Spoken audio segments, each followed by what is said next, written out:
कविता है, उसका नाम है चमारों की गली। मैं थिएटर की स्टूडेंट हूँ, उस पर हम परफॉर्म किया करते थे। वहां पे ठाकुरों का एक गांव होता है, जो बगल में एक बस्ती, दलित बस्ती होती है। वहां पे एक लड़की का रेप करके उस गांव को जला देता है, और वहां के लोग जब इस रेप और मर्डर के खिलाफ में सामने आके पुलिस के पास कंप्लेन करने जाते हैं, तो सबसे पहली जगह जहां पे वो पुलिस जाती है वो है उस ठाकुरों के गांव के सरपंच के पास में।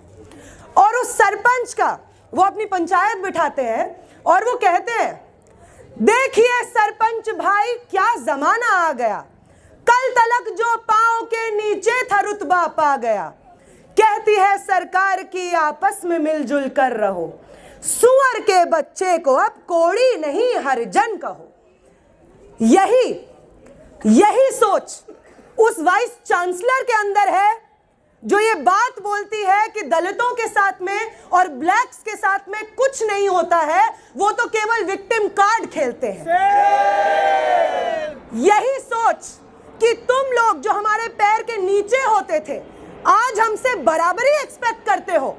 यही सोच उस पुलिस में है जो यहां पे खड़े होकर के बाबा साहेब की फोटो तोड़ती है।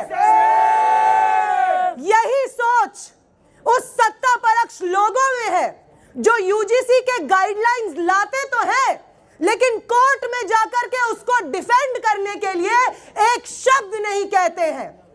आगे आने वाले समय में जो बार बार हमें गिनाया करे कि देश के प्रधानमंत्री एक ओबीसी है, वो ओबीसी समाज का प्रतिनिधित्व करते हैं, जब हमें गिनाया जाए कि देश की प्रेसिडेंट एक आदिवासी महिला है, तो हम ये बात याद रखें कि एससी एसटी ओबीसी को आगे करके एससी एसटी ओबीसी छात्रों के हित में जो प्रावधान आते हैं उनको पीछे धकेल करके उनको ना डिफेंड करने वाली जो सरकार है वो इन्हीं लोगों की है।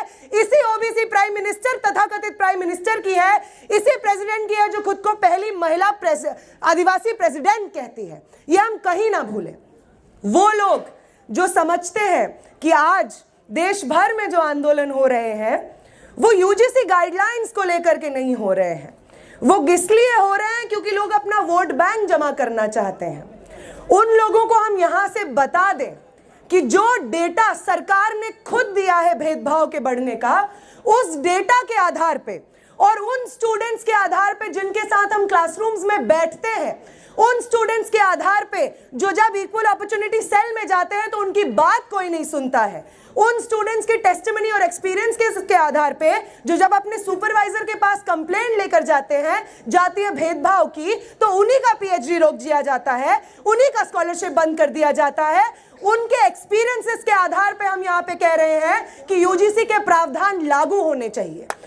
और हर वो लोग जो इस सिस्टम के साथ खड़े हैं, जो समझते हैं कि सुअर के बच्चों को आज इक्वालिटी चाहिए, वो लोग जो हमेशा से हमारे पांव के नीचे रहे हैं, आज हमारे सामने खड़े होकर के हमसे बराबरी का अधिकार मांग रहे हैं। इन लोगों की कमर तोड़ दो, इन लोगों को तिहाड़ भेज दो, इन लोगों का गेट बंद कर दो, इन लोगों को जेलों में भर दो। उन तमाम लोगों को हम कहना चाहते हैं कि हम फातिमा शेख, सावित्रीबाई फूले, बी.आर. अम्बेडकर का एग्जाम्पल जानते हैं।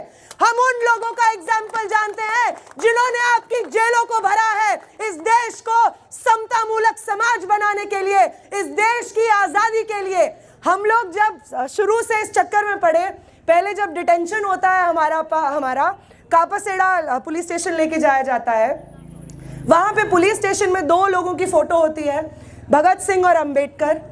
फिर हमें एमएलसी के लिए लेके जाया जाता है सफदरजंग, वहाँ पे घटिया से प्लास्टर बांधा जाता है। उसके बाद हम दूसरे पुलिस स्टेशन कोर्ट पहुँचते हैं, वहाँ पे भी दो लोगों की फोटो होती है, भगत सिंह अंबेडकर। फिर जब हम तिहाड़ पहुँचते हैं, वहाँ पे भी दो लोगों की फोटो होती है, भगत सिंह और अंबेडकर।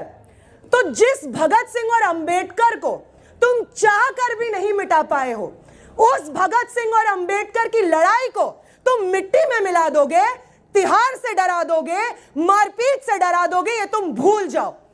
पूरे देश भर में आपने हमें तिहाड़ में 3 दिन के लिए डाला, उसके बाद हम वापस आ गए क्योंकि आपके सारे हमारे ऊपर एक्यूजेशंस बेबुनियाद थे। आपसे बहुत बड़ी गलती हो गई है सर, आपसे बहुत बड़ी गलती हो गई है मैडम वीसी। आपने ये जो एग्जाम्पल सेट किया है कि जो लोग इस देश में समता समानता के लिए आंदोलन कर रहे हैं उनको हम जेलों में भी भेजेंगे तो वापस आकर के अंबेडकर का ही नारा लगाएंगे, वापस आकर के यूजीसी के प्रावधान की ही डिमांड करेंगे। आपने तो अपनी शिकस्त का परिभाषा लिख दी है और हम आपसे वादा करते हैं कि ये जो प्रावधान है जो हमारे कैंपसेस में जातीय भेदभाव को एड्रेस करेंगे, ये तो हम आपसे सड़कों पे ही लेंगे। बेल बॉन्ड जो आपने हमसे भरवाया है कि हम प्रोटेस्ट में दिखेंगे नहीं, किसी प्रोटेस्ट में स्लोगन नहीं लगाएंगे, कहीं पे भाषण नहीं देंगे, आपसे वादा करते हैं कि हम अकेले नहीं हैं इस लड़ाई में। अगर आपने जिस दिन हमें 3 दिन जेल में बंद रखा तब भी हमारे साथियों ने इस कैंपस की, इस दुनिया की, इस देश की सड़कों को आबाद रखा, इन्हीं नारों के साथ आबाद रखा कि यूजीसी के प्रावधान लागू होंगे। तो आपके बेल ऑर्डर से हम नहीं डरते हैं, आपके बेल बॉन्ड से हम नहीं डरते हैं, आपके झूठे मूठे प्लास्टर से हम नहीं डरते हैं, आपकी तिहाड़ से हम नहीं डरते हैं। जब हमारे पूर्वज नहीं डरे तो हम कैसे डरेंगे? आपसे वादा है कि यूजीसी रेगुलेशंस तो इस देश में हम ला के रहेंगे। वो भगत सिंह और अंबेडकर जिसका पीछा आप छुड़ा नहीं पाए हैं, उसी भगत सिंह और अंबेडकर से प्रेरणा लेते हुए इस देश में जातीय भेदभाव के खिलाफ आंदोलन को आगे बढ़ाएंगे और इस मूवमेंट को जरूर जीत के लाएंगे। इनकलाब जिंदाबाद।